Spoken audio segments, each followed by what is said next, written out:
right, in this ASVAB question, we're trying to figure out what the answer for x is as far as the possibility of a value. Now, usually, in most cases, absolute value questions have two answers, and that is because when we're talking about absolute value, these bars right here indicate that that is absolute value. So just so you know, when you're looking at vertical lines around something, it means that anything in there is just talking about the positive value of that. It's called positive magnitude of a number. So when you think about something like when I'm moving, if I was to ask you to stand in a spot and move up 5 spaces, and then you went 5 spaces up, you might consider that a positive number because you're going up.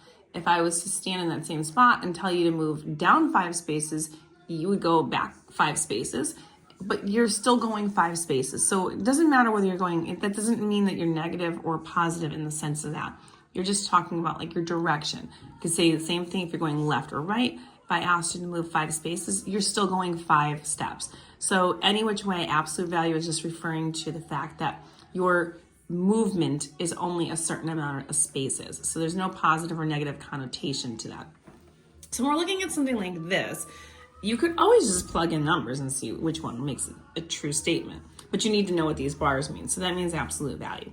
So if I'm trying to solve this mathematically, which I of course want to do, then I want to do this using algebra. So I am going to go ahead and start off my problem. First off, I gotta make sure it's right. But the first thing I'm going to want to do is write my problem. And then I want to think about what happens here.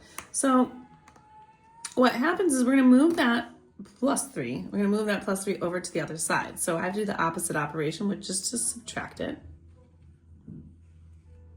That's going to cancel these out all together, and you're just going to be left with that absolute value of x minus 2.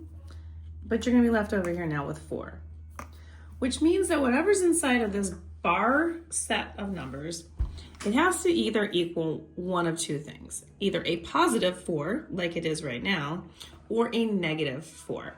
Because again, we're talking about no negativity, but we're trying to figure out what the answer could possibly be. So anything that's in here can either be a positive 4 because absolute value means just the number itself, or it could be a negative 4 as well. So when we're solving this, all we do is just go ahead and say x minus 2 equals the 4. So I took the bars away. And then I'm going to do that same solving, but with x minus 2 equals negative 4.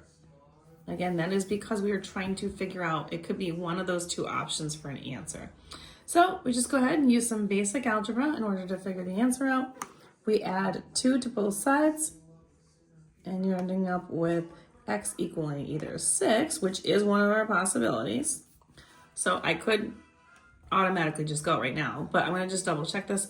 And my other option is to add 2 to both sides on this side, but on this one, we're going to end up with an x equaling a negative 2.